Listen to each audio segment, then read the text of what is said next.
is my pleasure to introduce Craig. Craig is an award-winning expert on the application of lean, agile, design thinking, and human systems to both knowledge and project-based work, and to more high-volume transactional work in the public sector. As a public servant and then founder of Lean Agility Incorporated, he reduced wait times by up to 95%, increased capacity up to 200%, and dramatically increased engagement using virtual approaches. He is now the director of lean content at the Telfer Center for Executive Leadership at the University of Ottawa in Ontario, Canada. So thank you so much, Craig, for being here with us today, and take it away. Thanks, Teresa. Thanks, Results Washington team. We've been watching your story from afar. You've spoken at our conference in the past, and it's really great to be here today. I really appreciate the invitation, and I hope you find that what we're going to cover today to be useful. It's a topic that I think people struggle with, especially when they're kind of starting out in the field, even a bit later on. We often see that there are opportunities to borrow from different disciplines than the one that we originally came from. And I think that's pretty important to not just stick with the discipline that you started with, but also to kind of look at what else is out there. And certain problems can be solved better by other disciplines than maybe your own. So taking a holistic view and trying to see where you may benefit and your clients internally may benefit from these different approaches, it can be a very useful thing. So let's start out with we're gonna cover, when do you use which approach? When does it make sense? And this is not dogmatic. I'm not telling you when to use it, but rather sharing with you some examples from real life where it's been useful to. Where does lean thrive? What kind of problems does lean solve really well versus design thinking, Six Sigma, and so on? So we have a little poll here. We're going to put this up on, can we put the poll up? And what we'd like to know would be, just to help us get to know you, so I can kind of tailor this, what's your starting point? Which discipline have you used the most so far in your career? Just click on the ones that you use the most often. So far in your careers at Lean, Six Sigma, Service Design, Agile, Scrum, Reengineering, Lean Startup, ITIL, none of the above, perhaps. And let's take a look at the profile of the people who are on this call, and let's kind of see what your starting point is. That'll help me kind of tailor the examples to the world you come from. So when you have those results, Teresa, just will we have them now, or should we wait a moment to get them, do you think? Wow, that's fast. Lean, 67%. Six Sigma, 25%. Oh my gosh, so we're looking at 90%, at least from Lean and Six Sigma. Service design, design thinking, Agile, Scrum, 25%, Reengineering, 2%, Lean Startup, 3%, ITIL, 5%, none of the above, 16%. Okay, that's super helpful to know. So we're talking with people who, it looks like, largely have been using Lean and Six Sigma so far, with some of the other disciplines mixed in as well. So here's let me, as lean practitioners, as systems thinking people, let's start out with a problem statement. When we start out, we're faced with all of these different disciplines. We may have some awareness of them, but which one do we use and when do we use them? And I have an observation over my time working in the sort of Lean Six Sigma world, and it is this. You know, what we found is that when someone starts out in Lean, for example, they become like, wow, I'm a Lean practitioner, and Lean kind of becomes their principal tool that they use, maybe at the exclusion of other things. I kind of use this little metaphor here. It's like a goose, Canada goose. Canada, right? See, a little plug for Canada. Canada goose, when it's hatched, the first moving creature that it sees becomes its parent. And you see, certainly, you can look on YouTube about a farmer that's raised a bunch of Canada geese eggs. They've hatched, and then they bond to the farmer, and the farmer takes an ultralight plane down to Florida or California for the winter, and they go follow, and that kind of becomes their follower. Now, that's a positive thing. It's great. Followership is great, especially if you've got if you're creating value. That's wonderful, and we're trying to create followership in these movements that we're trying to create. However, there's a downside to kind of putting the tunnel vision that can happen if we start with one discipline at the exclusion of the others, and there can be competition between our discipline and others. And it's kind of like, we spend a lot of time we go on LinkedIn and we get in these discussions and defend what is true lean and what is real lean. And, and then people who are from the service design world, well, we might try to, say, well, that's not lean, so I don't do that. And you kind of get these battles between different disciplines that doesn't make a lot of sense, because if you're a lean practitioner, there's certainly some things, especially on high volume processes, where Six Sigma is really, really useful. High volume transaction, mass customization. Also, there's some opportunities to use design thinking, service design, to solve a lot of problems that the lean toolkit might not solve. So instead of kind of battling each other and defending our respective islands, maybe we should start with the problem, like a good systems thinker, and use the tool that's best suited for the purpose. So if you need a nail to solve the problem, you'd use a hammer as opposed to a hammer for a screw. So that brings us to, okay, well, that's great. Sure. Of course, we'd love to use the right tool or the right method or the right approach for whatever the specific challenge is. But how do we figure that out? Well, we try to, and this is just a small universe of disciplines. We could go further. We could go deeper if we chose. But on our webpage, we actually have a kind of a comparison of, here's the different methodology. Here's with the definition of it, the generally agreed upon definition, the distinguishing features. What job does it do best? What kind of problem does it solve best? What does it focus on? History, and kind of a whole bunch of things that you can go and explore that on your own if you chose to. So I think in the chat they're putting the URL to that web page as well. If you're curious about it, you can just get it off the presentation later. So you could do a deeper dive into this if you want. But let's kind of look at a system of work and see where some of these disciplines thrive, where they do really, really well, and the types of problems that they can help us solve most effectively. All right, so I'm going to show you a little kind of a logic diagram here. So imagine we have a process where we have a population or group of clients or citizens who approach us through some channel, like a phone or email or through our website, for example. So we have a client group that approach us and they come into our process through an interface. They might talk to a human in a call center, and then we go through a number of steps to deliver whatever it is they need. Now, there's the experience as they go through the different steps. Are they happy? Are they unhappy? Are they frustrated as they go? There are kind of the other services that they might need in their journey also. And if we understand our clients really well, we might be able to connect them for the whole life cycle of the client or the citizen. So we create flow, not just in our own function or our own value stream, but in other processes and services as well. At the front of the process, we have this little calendar with a bar chart that basically shows something like variation or seasonality. Seasonality, most processes, most services, you have seasons that are higher, months, days of the week, days of the month even, that are going to be busier than others. And we need to understand that kind of variability of the customer demand, client demand as well. So that's kind of a logic diagram of clients coming into our process or into our service, and then their journey along the way. We also have what the method that we use, our improvement method that we use, is we try to improve the experience or the process, whatever it might be. And then we have kind of the operating system for our organization, which is how do we keep improving? This is continuous improvement principles and so on. So let's take all of those, go from left to right through these and see what are some of the opportunities that these different disciplines offer in order to solve problems and make things work better. So let's start with the first one.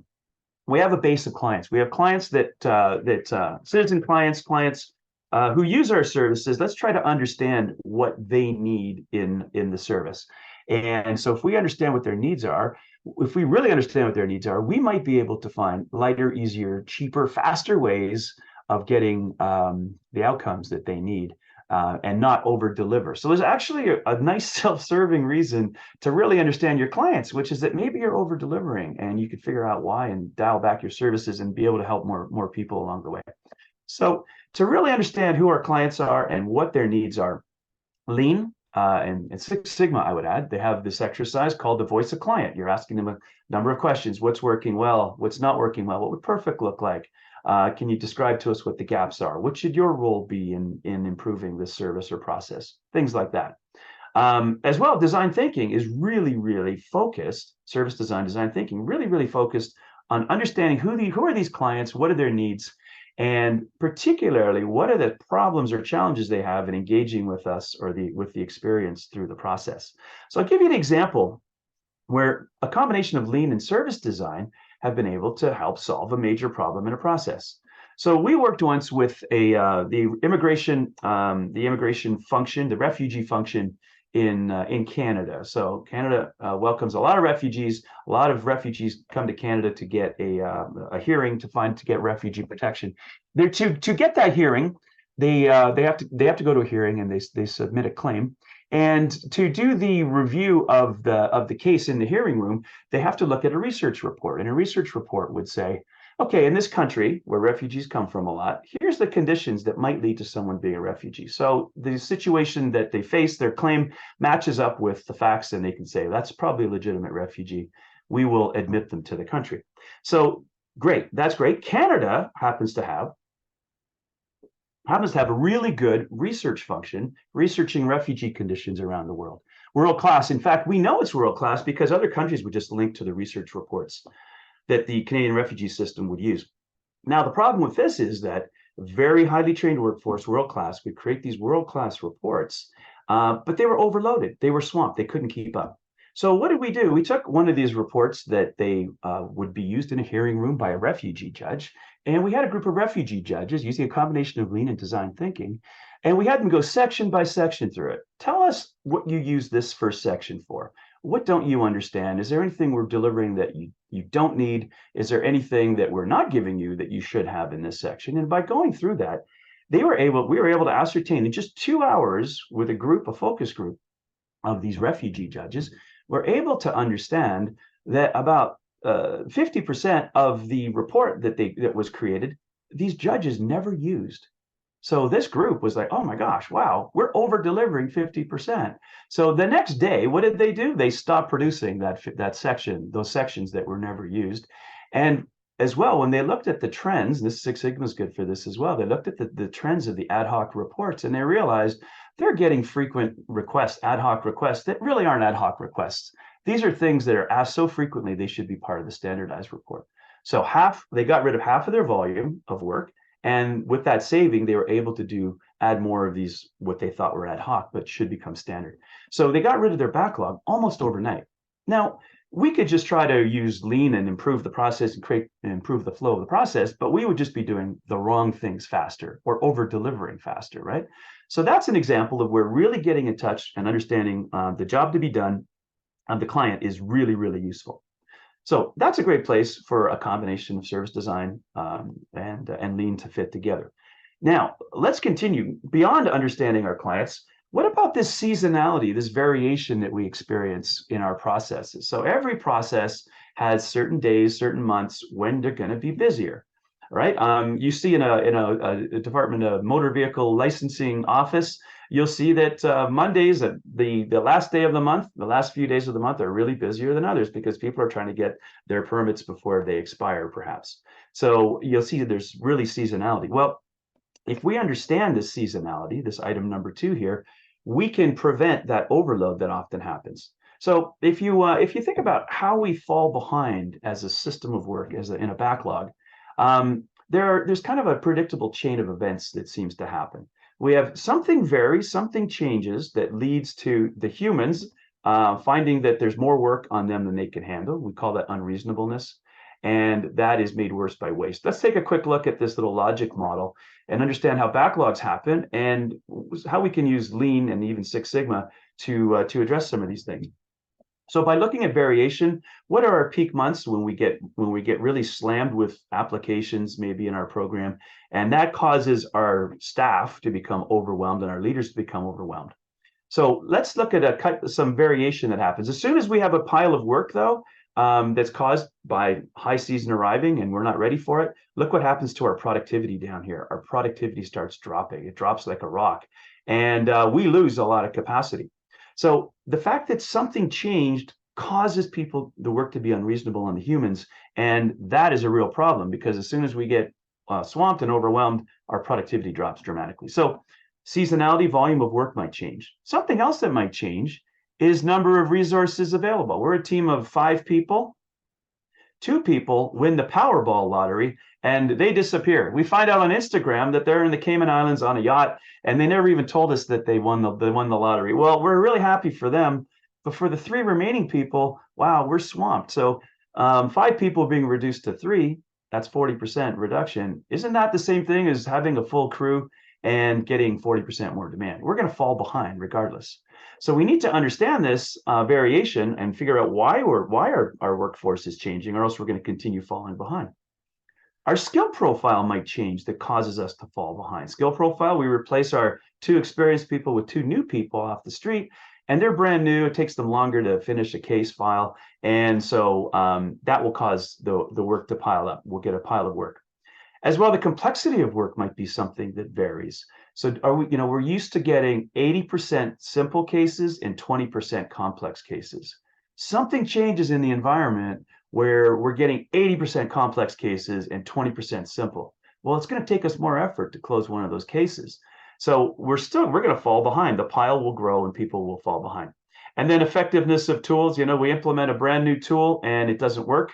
And so it actually takes more effort, creates rework. And there's other types of variation, but variation usually begins with, or backlog, I should say, usually begins with something changes that causes the work to pile up and start overwhelming the humans. So if we can understand the cause of the variation and address it, we can reduce the amount of variation so that we don't get these big piles where our humans are kind of in this state of fight, flight, or freeze. As soon as we got a big pile, what do? We're stressed out. We produce cortisol and adrenaline, which is great for outrunning a saber-toothed tiger from your cave 10,000 years ago, but not very helpful when you're doing complex knowledge work or working with complex files. So what happens is we spin our wheels and we switch a lot between tasks, and our productivity goes down dramatically. So variation, usually to address variation, Lean and Six Sigma are pretty good at understanding what type of variation are we experiencing and how predictable are they, and what can we do to address them in the future? What are the root causes? Dealing with the overwhelm that the humans face, or the unreasonableness of the workload on the humans, is something that Lean is particularly good at, using Kanban boards, reducing switch tasking, making the work visible so that we can balance it across our team.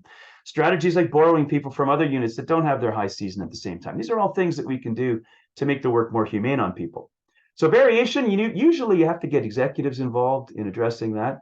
Unreasonableness is usually middle management or people managers, because they are in charge of the work assignments. You need to get them to understand and have visibility to balance the work. So our productivity's gone down because of some variation. And then look what happens. 8 waste, failure demand, those 8 waste, 10 waste, 7 waste, whatever you choose to call them, those things don't take a vacation just because we've fallen behind. Think about the last time your organization really fell behind. When you got overwhelmed, when you had a huge pile, did your clients suddenly start filling out application forms correctly the first time? Probably not. So the impact of all that rework that we have to do is amplified when we're already under stress, so our productivity drops even further. So this whole idea of like enabling our teams, our frontline people and frontline leaders to identify waste, and through continuous improvement and maybe lean projects as well, Lean Six Sigma projects, to eliminate waste, that's a great opportunity to get rid of this compounding effect that we see once we fall behind. So variation, unreasonableness, and waste. Those are 3 things that Lean and Six Sigma are really well suited for, that the other disciplines in the list, they don't really address it. They don't choose to address it. There's other things that they're really good at. So what happens after our productivity's down? As soon as we have a pile, what do? Well, we're answering, where's my stuff? Where's my stuff contacts from our clients. So we're spending our time answering status updates instead of actually doing the work they're calling about. And as soon as we have a big pile, we get questions. Can you report on the pile? And we're going to do a weekly PowerPoint presentation on the pile, and we're going to color code the backlog. And we're doing all this work on the backlog. While we're doing that, we're not doing the work in the backlog. So we fall further behind. Look at our productivity. We fall further behind. The pile grows more quickly, and this becomes a spiral of doom. Spiral of doom. So Lean Six Sigma are really 2 places that are excellent at addressing the root cause of why we have variation, balancing the work, dealing with the unreasonableness, and eliminating waste. These 3 things cause what we see as the symptoms later on. So this root cause thinking is a great place for Lean Six Sigma. So that's I think that's a really valuable place, because if the people are overwhelmed, we're going to have a hard time delivering, regardless of how well designed the service is. Okay, let's look at a couple other things. 3 and 4. Let's take a look at this. Is a fun one. I really enjoy this section. Number three, reduce failure demand through lean thinking, to design thinking, and Lean Six Sigma. So failure demand is basically rework that's created, and we'll get into a definition of it shortly. And failure demand, so basically rework. So think of an application form by a citizen that's missing certain fields, chronically missing information in certain fields, or chronic errors, or chronically unclear parts of the application. Well, if a mass of people all make the same mistake, then should we blame the mass of people, or is there something about our system that's enabling or causing them to make all the same error? So let's explore this. What is this failure demand thing, and how can design thinking in particular help us solve it? So failure demand. We think of value demand as contacts that we want. In a Department of Motor Vehicles, value demand would be somebody coming to you to apply for a driver's license or take a driver's test, let's say. The number one, that would be value demand. That's the kind of stuff you want more of happening. It's your mandate, it's your mission. So you want that demand to come in. We call that value demand. But failure demand, we think of as these kind of contexts that we don't want, and that arose from a failure to do something right, something clearly, something correct, something at all in the first case. So failure demand would be, I have an appointment for a driver's test. Can you tell me when my appointment is? Because I don't think I got the email. Or who do I call to do this transaction? Meanwhile, you have a website that should be self-explanatory, but it's difficult to understand.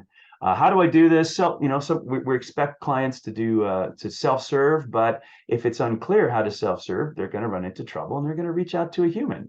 And then wrong numbers, people calling wrong numbers. I got a fun little one on that one later. Or mistakes that are made either by them or by us, and that results in some kind of back and forth later. And in a service function, in any kind of work, my group has never seen less than 10% of capacity being spent on rework or back and forth. But more typically, in service work, where you're actually working with clients, citizens, and non-frequent flyers of your process, you'll see that 25% to 50% of our capacity is spent on this failure demand, which is going back and forth, clarifying, chasing information, and so on. So there's a big chunk of capacity that we're losing due to the fact that these things are happening. So if something is chronically missing in an application, something is chronically incorrect, something is chronically unclear, then some human's going to have to go back and forth and address it. Also, we might have tasks or steps that are duplicated, that we're actually creating more work for ourselves. And then the last one, if there's something that takes too long, then the humans get on the phone, they start chasing progress. Can you give me a status update? So we spend time looking for files and giving status updates as opposed to answering the question. The bad news is number 5, something takes too long. If something takes too long and you get like progress chasing complaints, you've got to fix the end-to-end process and make it flow so it takes less time to address the root cause. But the good news is number 1, 2, and 3, something's not done right, something's unclear. These are often within our control, and they're very addressable by service design. Let's take a look at what we mean by that. So if a mass of people all make the same error on the same field chronically, is it fair to blame the individuals, or should we look at the system that we use and the interface that we have with our clients? And so Microsoft did a study in the year 2000. This the root cause of why we get a lot of this back and forth failure demand is due to this little fella on the screen here. They did a research study in the year 2000. They want to know the attention span of an adult. So they put them in a lab, they gave them something boring to do, a boring task, and they waited to see how long would it be before they got distracted on that boring task. In the year 2000, the attention span of an adult, according to their study, was 13 seconds before they started to get distracted. They ran the study again a decade later. The attention span of an adult went from 13 seconds down to just 7 seconds. They called this the goldfish study because the attention span of an adult in their study was only 8 seconds. It was longer than the humans. So people are distracted, smartphones, multitasking. And so we're spending time. So people, if they don't get it right away, they're going to go try to chase a human or put Mickey Mouse in the field. And that there's now an error for you to fix. So this one, I love this website. It's so great. So this is a website. Often the design of our interface, web pages, tools, templates, forms, and so on are directly responsible for the failure demand that we face. And service design is a great great method to use to solve that. So this is this organization called the Veterans Ombudsman. So what they do is they handle complaints against the VA. Oh, Canada has a VA. So this is the job of these people is if you think you've been treated unfairly by the VA, you can go to these people and they'll help you resolve your complaint and make sure you're treated fairly. Well, look at their web page. This is the before example of their web page. So these folks in their call center, about 40% of their contacts were people calling for something out of their mandate or out of their jurisdiction. And so remember, this is in Canada, right? So this is in Canada, and 30 to 40%, like it was closer to 40% of their contacts were people calling about something that was not in their mandate or out of jurisdiction. And each one of those calls, they had to log and write a description of it. So they're spending a ton of time on these basically wrong number calls. And in fact, there was one example they wouldn't stop talking about. Remember, this is in Canada. This is the Canadian Maritimes. Go to Maine, go north of that, like 200 miles. And this is where it is, right? This is where this place was located. This is the one call they wouldn't stop talking about in the call center. Here's the call. Here's how it went. Hello, my name's Ray. I'm back from Iraq. My landlord raised my rent, and I want to talk to Guy Parent. What's wrong with that call? Like everything's wrong with that call. Number one, this service applies to Canada, and where does it say? You know, it's not really clear that what the mandate is, and they don't handle landlord-tenant disputes. So that's kind of like people are calling about something. Just because I'm a veteran doesn't mean you're going to help me with my landlord raising my rent. That's not part of the mandate. But if you look at these types of calls they were getting, they were scoring goals on themselves. They were scoring goals on themselves. So look at the website. Look at the most valuable real estate on a web page is up at the top here, right? So what did they hire this first part of the job for? The first part of the website for? Well, they connect on Facebook with the ombudsman, follow them on Twitter, now X, look at some old YouTube videos. And then there's another video here, the most rewarding work they've done, a bunch of out-of-date reports, some blog posts that were out of date, and some success stories that were also out of date. So if you look at the web page, you go, wow, I don't really get what these people do, but they seem really excited about themselves. So they're really promoting themselves. I call this corporate ego aware. And so they, here we can help submit a complaint. That's all kind of hidden in small font. So that's a real problem, because the result of that is that they're getting these 30 to 40 calls a day in their call center. The 40% of the calls in their call center were people basically wrong numbers. Why does that happen? Well, the layout here in this case, design thinking, service design, is brilliant at making the interface be able to do the job and testing it so that it does the job right the first time, and you don't get those wrong numbers. And if you do have someone who's out of mandate, you might direct them to the right place. One of the reasons that people also that the failure demands created is that people can't find what they're looking for. This is a chart of the number of this is each bar in this chart is one page on an HR department's intranet in an agency. So you can look at the number of hits they've received in the last 12 months on each page. You can see there's a very small number of pages that got a lot of hits, and then it descends steeply. And then you get over here, you start seeing pages that have only been viewed once in the past 12 months. These pages were viewed once in the past 12 months by a bot that IT put in to make sure the links work. Look at this. We got more pages with only one view. It's only the bot. It looks like our intranet site is a garage. You put all the junk in the garage, you can't find another place for it, and then you have to have a yard sale later on, or a yard sale or garage sale later. So if people can't find what they're looking for, they're going to try to get in touch with a human, and that's a real problem. So we can use design thinking and service design to reduce the rework that time people are spending and the failure demand people are spending. This is literally a world-class website. It's so bare bones and so lo-fi looking, and it's got no corporate ego-aware on it. But for a number of years, this was the website of Service Ontario. So one-stop shop in the province of Ontario, where you go to get your driving stuff, your business stuff, your health related stuff, healthcare stuff, your ID, the outdoors, want to get a hunting license, fishing license. So this was brilliant, and they did this using design thinking to reduce the amount of failure demand they faced. Look at this, so simple. Here's Service Ontario. Here's what we do: driver's license, plate stickers, health cards. There are major services you can see right there at the top. First thing you see, you can type in the chat, you can type in the search. And then what they have is these different categories of services. with an icon. And these are, I think of these as a drawer, right? It's the title of the drawer. The little picture shows you what's in there, but the drawer is transparent. Good lean practice, by the way. If you have a drawer or cabinet, make it transparent so you can see what's inside. So at a glance, you can see driving. Okay, here's the top tasks that citizens are trying to do from top to bottom, so they can see themselves quickly. And within the span of a goldfish's attention span, they can see and go to the right place. So this works really, really well because it's not a flashy ego-aware, but it's actually a brilliant way of at a glance finding what you need and then getting into the process before the person loses attention. So some other helpful stuff on the right side here. This is where you might find us, how you might find us. Some like more stuff. Here's some other things you might be interested in. And then they got a lot of wrong number calls. So basically the state level is responsible in Ontario province, state level, is responsible for the stuff you see on the screen. But the federal level is employment insurance, passports, your social security number. That's all federal stuff. So people would come to the province and try to get that stuff that's out of mandate. They would direct them to the right place so they could see themselves and they wouldn't have to interact with a human.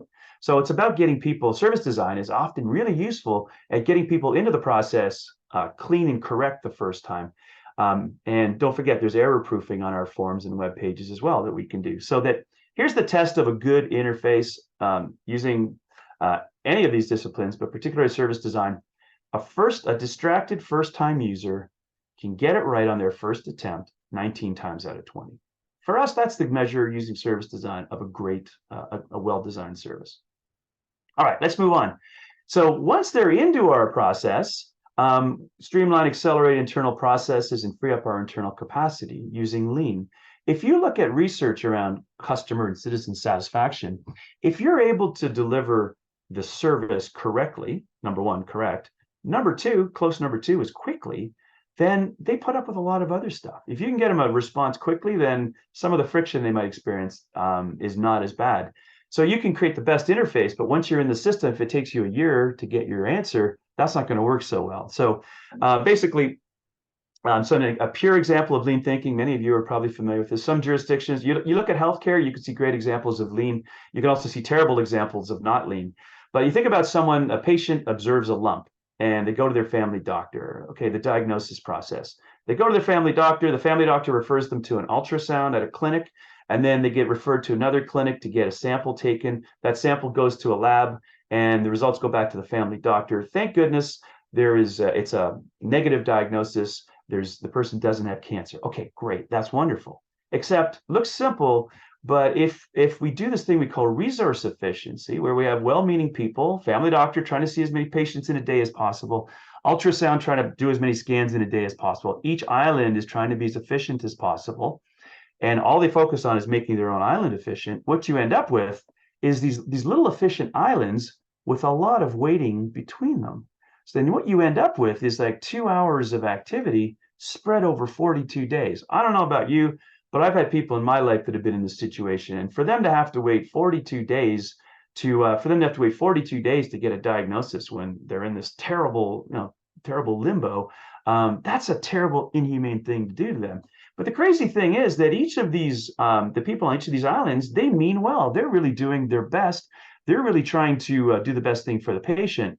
But they're on an island. All they can see is their own island, so they optimize their own island. So we call that resource efficiency, where we're trying to make the resource is trying to make itself efficient. Another way of thinking about it, we call it local optimization. The king or queen of this island is trying to make their own island as locally efficient as possible because they can't see all the other steps in the process. So to get resource efficiency, the family doctor would probably do the equivalent of wear a GoPro camera for a week, and then they'd watch the video back. Let's make sure that family doctor is always busy and not waiting for work. So we'll make sure they're always busy. Now, if you wanted the benefits of efficient islands and serve your customer or your client or your citizen better, maybe you take the GoPro camera off the service provider and put it on the patient as they go through, or the citizen as they go through your process or the work, and design it so that it flows. So resource efficiency, making each island efficient. If we put the camera on the flow unit as it goes through the process, we might create a walk-in breast clinic where if you think you might have breast cancer, you'd walk into that clinic, you're in and out of there in 3 hours, and the effort time and the elapsed time are much better paired. And you have the same functions, except that you don't have a lot of the overhead work that's related to the different islands. Like, for example, creating an appointment at each stage to go to the next stage, phoning a phone reminder of the appointment, changing appointment process, a reception process when you get in, logging the information. All that stuff is done once or is not done at all, and you're in and out in a short amount of time. So in some jurisdictions, you see like breast clinics, prostate clinics, thyroid clinics and this is an example of flow efficiency. Sometimes if we can get together face to face and do the work face to face, we're done it in the same day instead of weeks, months, and in some cases years, just getting together face to face. So Lean is really good at this creating this flow efficiency. And a branch of Lean called Agile Scrum, and in the Scrum Guide, the latest version of the Scrum Guide, they actually acknowledge that Scrum is the application of Lean principles to the development of a product. They do this sort of face-to-face thing where we come to the work instead of making the work come to us. So this is where Lean, Agile, really, really excel. As well, the concept of Kanban board. Most of you are lead practitioners. We won't go into too much of that.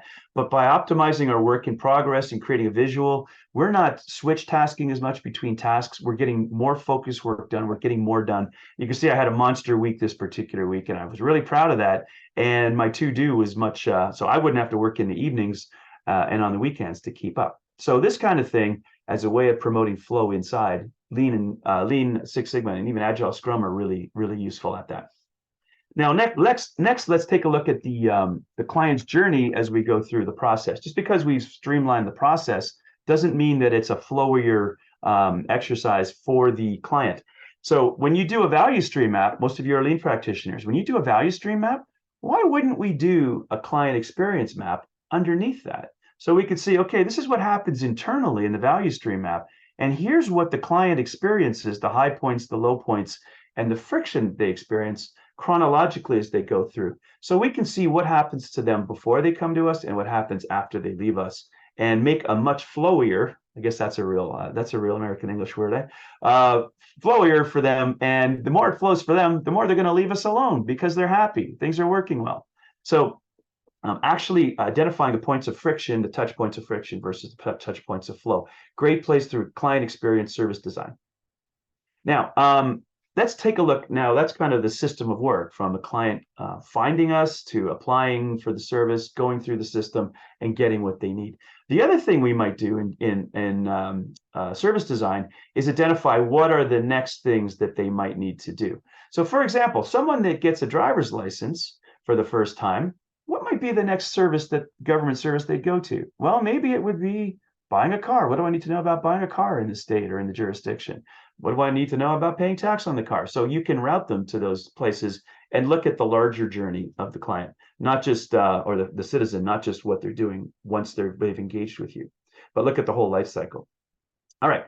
Using Agile and Scrum, one place where Agile and Scrum is brilliant, absolutely brilliant, is using the principles of Agile Scrum, doing the work face-to-face, making it visible to implement your project experiments, let's say. So whether it's a lean experiment, we're going to improve the form of a design thinking, we're going to improve the form at the start of our process, or whether it's let's get together and do the work face to face. That might be a lean process experiment. If we use the principles of Agile Scrum and break each of our project experiments down into so this is a staffing process or a recruitment process in an agency. They were able to speed up the time to recruit by 70%. One of the ways they did it, one of the experiments they tried was, let's create a project plan and treat this recruitment like a project. Here's all the steps we need to go through, who's going to do them, how long you have, and here's the start date of the new employee. So they create a sticky note or virtual sticky that shows here's the experiment we're going to try, and then what they call a user story. A user story is, as a hiring manager, I need to know all the steps in staffing my vacancy, when they'll occur, what's my role, how much time I have to do my part, and when to expect my new hire to start the job. If you could give me a one-pager that tells me all that, I can be an active participant in the process. So using a user story or definition of done, so we know when we're successful, gets us across the finish line to see if we've actually solved the problem. And then we can take that experiment and break it down into its components. So Scrum is great at this. Break it down into little 1 or 2 hour work packages. So if we're going to create this new template, well, we're going to need to identify, here's the specific stuff that we'll need, the problems we'll need this form or this template to solve. Number 2, we might create a design prototype. That might take 2 hours. Number three, we'll check it with the team. That might take an hour of effort. Then we'll adjust it based on the feedback of the team. Then we'll try it on 10 real live files and we'll do a retrospective after, and so on and so forth till we get something that really works and we've launched and it's actually working now. We'll do a 60-day retrospective. If we do this, we're being honest with ourselves about all the steps involved in implementing our great idea and how much effort it'll take. And we've broken it down into little bite-sized pieces that can then fit on a Kanban board or a Scrum board. So at a glance, you, your project team, and even the executives that have sponsored you for your project can see at a glance where your project is at, what you've completed, what you've learned so far, and so on. So major experiments and then to do, doing, waiting, internal, external, and done. Waiting external, that means something that an executive might need to escalate to deal with. And what we find is that when you use this visual management and these Agile Scrum techniques, and they're lean techniques too, frankly, for a team to implement their own improvements, and you have a regular retrospective to ask what went well since our last meeting, what didn't work well, and what should we do differently. What the team does is they start trying out new things, new experiments that they didn't identify in the project. So then you end up, this is a mock-up of a board. 6 months after my work with the team ended, they had implemented 127 improvements on their own. That's about a tempo of one a day. Talk about continuous improvement. And by the end of their year, they had about 240 in the year. So they became self-sufficient at continuous improvement. So using these principles of visual management, Agile Scrum, Kanban boards, and the regular improvement huddles or routines can really help create not just successful projects that are actually implemented and actually solve problems, but also lead to ongoing continuous improvement. Now, the last piece we want to look at is there's actually a management system or a system of work in which we work in our organization. And the only one of those disciplines that I'm aware of that actually looks at creating an operating system for the organization is lean. So lean isn't just doing Kaizens, it isn't just doing improvement projects, it's actually a lifestyle, right? So if you think about what are the lean organizations, what do they do differently from others? Well, number one, they prioritize flow. Number two, they make a priority of making the work visible so everyone can see the end-to-end process. And number three, they stop the work to do regular improvement or learning routines. So this is funny. I just realized this photo I took 20 years ago. I took this in 2003. This was a recruiting board where I worked at the Canadian Mint. Basically, all the steps in our recruiting process, you could see them. You could see each of these pieces of paper was a job that we were recruiting for. And making the work visible allowed us to realize, okay, look, we have a bottleneck here at reference checking. And one of our team members is really swamped with these jobs. So they needed help so the team could level the work out themselves. I know this is 20 years ago, by the way, because you know what? I took the photo on a BlackBerry. That's how I know it was 20 years ago. Tell me, raise your hand if you're using a BlackBerry today. So making the work visible, if we can't see it, we can't manage it. So what might be some other stuff that is useful to make visible for our teams so that we can see problems and adjust and make the work better? Well, this particular team was implementing a brand new IT system. So for them, it was a real priority. If someone on the team saw a bug, let's post it on the board so that the developers can see them and we can prioritize the bugs so they get addressed much more quickly. What's happening this week, this month? What are people's no interruption zones? So you're trying to do deep work, but you get interrupted. If the team illustrates, here's when I can't be interrupted today, then people are going to be much more likely to not interrupt you, especially if you have a morning huddle and this is on the board, then they can stick around for the after party and ask you for information.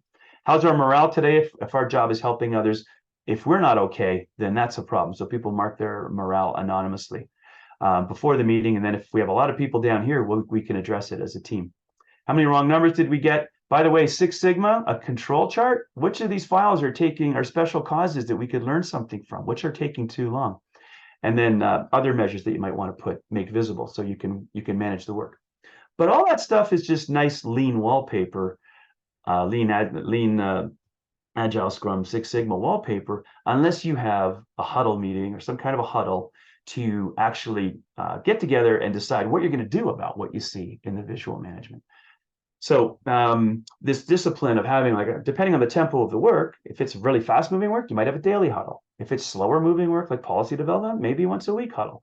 But what would we ask? Well, we'd say, since our last huddle, what worked well? What didn't work well? What should we do differently? great place to create gratitude and recognition by asking this question. What didn't go well? Great place to identify new problems that we need to solve. And then let's share new solutions and new experiments that we might try. And the key to this, I mean, I could do a whole day just on optimizing these huddles, but it's that the time for it to stick and for it to be sustained, the time we spend preparing for the huddle and spending time in the huddle needs to be worth more to us in the huddle than whatever else we're doing with that same 10 or whatever minutes it is. So that's kind of a North Star, and you need to do retrospectives on that to make it really effective. So also that's kind of building some lean principles into the daily work and into the management system. A few other things, I'll just touch on them real quick to give you some time for questions. Strategic planning, there's a whole discipline of strategic planning where if we say yes to 20 priorities, we're going to make a little bit of progress on a large number of things. Whereas if we identify what are our must-do, can't-fail priorities, we're going to make a lot more progress on those, solve a lot more root causes, and get the benefit of those. So focusing and completing those things and getting the benefits from them instead of trying to do everything and spreading it out over the course of the year. So it's really interesting. And if your strategic plan in your agency, you're going from a point A to a point B, you're going to have some things in your way that are preventing you from getting to that future state. These are absolutely great lean projects, design thinking projects, where you're taking on projects that are really fundamental to the success of the agency. And they're not going to die of neglect because they'll be on the radar of the top leaders. And we're not going to focus on all these other things that we could do, but it's actually useful to make a list of do not do priorities. And also strategic planning. Traditionally, the most senior executives come up with the plan and then they hand it down, and then the people in the front lines are divorced from it. It's not owned by the people in the middle. Whereas in lean strategic planning, they do catchball. They come up with an initial plan. They go to the middle. They ask you, what do you need to make this work? How would you make this better using A3s? And then right down to the front lines, we've got that kind of ongoing visibility to guide us in how we deliver our daily work. And then if those of you who know anything about Shingo, we've just kind of redefined a number of the Shingo principles, the principles that drive a lot of lean organizations. Try experiments to learn what works, make a priority of trying to improve the work, make it flow end to end, get the quality right at the beginning, and focus on process. And then the enablers of respect every individual and lead with humility. Lean is the only one of these different systems or approaches that really helps you figure out an operating system. What you think of as lean projects and continuous improvement, it's really but done on meaningful work where everybody knows what their role is. They've got their standard work. So just to say, what I want to get out of this is that even though I started in the lean world, I do a ton of service design work, and I do a ton of Agile Scrum stuff because you use the right method for the challenge that's at hand. So 3 things you can do when you return to your natural habitat. Number 1 is figure out of these different disciplines, which of these problems or challenges, where are the gaps for you? And if you understand where those gaps are, then number 2, go make some friends from these other disciplines. And don't be defensive. Don't say I'm a lean person, like service design, I'm gonna look down my nose at you. But rather, like, make a friend with them and learn from them and get them to show you how they do their work and share with them how you do your work. And then you can develop mastery in these different areas and get really good at them, and then help other people to see that our toolkit it needs to be cross-functional. If we only take one discipline and we stay there, we're not going to be as useful to the organization as necessary, and we're going to be really limited in solving problems to only the ones that our particular island or discipline are good at solving. So that's it for me. I'm going to wish you to have fun. Take this stuff, experiment with it, try to have fun. If you have any comments or questions, don't hesitate to reach out, LinkedIn and so on. I'm always happy to answer questions and give you some thoughts along the way. I've made all the mistakes, so you don't have to. So thanks to Results Washington for the invite. I really appreciate it. And let's turn it over for questions, see what people have, what questions or comments they might have. Yes, absolutely. Thank you, Craig. I think that was so helpful. I think we often think, oh, we have to use, 1 or 2 methodologies throughout a whole process, but I love the way you broke it down, that we can use multiple methodologies throughout a process to ensure that, we're making the most for our customers. So definitely appreciate that. We do have a couple questions. One attendee asked, for IT product teams using Scrum or Agile, do you recommend using a Kanban board, a Scrum board, or both? Great question. So what's the difference, first of all? A Kanban board is like to do, doing, and done, where we optimize our work in progress. A Scrum board is just that on steroids, right? Where we've broken down, you know, where I showed you the experiments, we've broken them down into each of the steps. We've broken down the project into all of its components. I think you use the one that's most useful. So in my daily work at a personal level, I might use a Kanban board because I'm just watching my progress. But if we're developing a product together, like in IT, if we're developers and we're developing a new product, let's break that down into its features and use the Scrum board for that purpose. It's just a little bit more sophisticated and really suited for purpose. So I'd say complex work where you're building something, a Scrum board makes more sense. If it's just the daily workflow, then a Kanban board is often good enough. Awesome. Oh, and we do have someone asking if you wouldn't mind showing your contact information slide again. I think folks are definitely wanting to reach out to you. And a couple other questions here. Let's see. What? By the way, this is also in the materials of the Yes. if you download the materials. So Oh, perfect. Yes, and we have been sharing that with folks. Absolutely. Thank you. Um, One question, I really appreciated the medical appointment flow that you shared with us. I think we're all familiar just, how long that could really take. In government work, we often do find siloed activities by agencies within processes, just because each agency, has their own mission and vision and direction. What are some ways that we can remove those siloed activities within processes to ensure that the customer experience is kept at the forefront?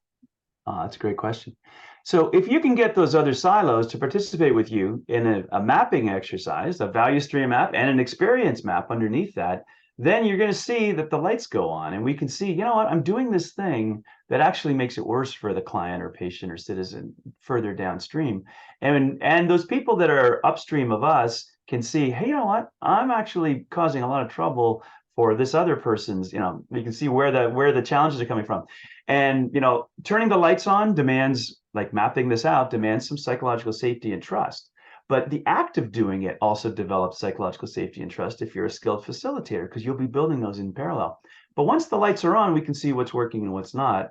And we use the lights on as a flashlight to learn, not as a hammer or a sledgehammer to whack people because something isn't working. We have to realize that it's really local optimization, and people are doing their best with what they've got in front of them, with what they can see. They're actually acting rationally and they think they're doing the best thing, but they can't see what's happening on the other island. So it's kind of like they're working their island inside of a tent, right? And if you're playing a soccer game and everyone was inside of a tent, all you'd be trying to do is kick the ball off your island or out of your tent, and you wouldn't be very successful. So you got to give people a break and really help them come to those conclusions on their own in a way that's safe for them, I think, and humane. Yeah, absolutely. Thank you. Just wanted to give you some praise here. We have a comment. There's no questions, but someone has attended many of our sessions, and this is by far the best. So thank you, Craig. Thank And you. That's very kind. yeah, we might have time for one more question. Carrie asks, what advice do you have for teams that have multiple projects going on at once? Our IT team is concurrently working on 4 projects, and we have 2 developers. Any advice for prioritizing across?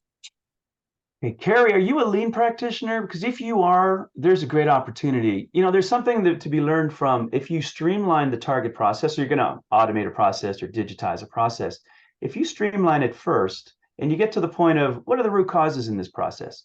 What are the ones? And then once you have root causes, you can do a quick planning poker exercise, Agile Scrum technique, to say which of these problems can be solved only by people and process, and which can only be solved by technology. So number one, take a little more time up front and really narrow down those requirements. We've seen some research that shows that less than 50% of features are actually used in custom-made software. So are we over-delivering in the first place? Number one is turn the faucet down of requirements, because often if we go shopping for requirements, we end up with these big bloated projects that are much bigger than they need to be. So systems thinkers, reduce the volume coming in, number one. And then with that, it's a lot easier to manage, to use visual management to manage those. But also, if you prioritize, if you put a value and effort on each of the features, you can actually say, okay, here's the threshold. Once we get past this feature, we're going to go by priority. Once we get past that, we now have something that's minimal viable prototype, and that's good enough. That can go live, and we can do the rest through updates. And to actually deliver that value first before trying to get it all perfect, and then the waterfall approach that takes a lot more effort and slower. Awesome. Wonderful. Thank you so much. I know there are a few more questions in there. If you did not get your question answered by Craig, please feel free to send him an email. I'm sure he'd be more than happy to answer that for you and engage with you. We appreciate you, Craig, joining us from Ontario, Canada, and being our first out-of-country presenter. Thank you so much for this wonderful content today. We are at 2 p.m. and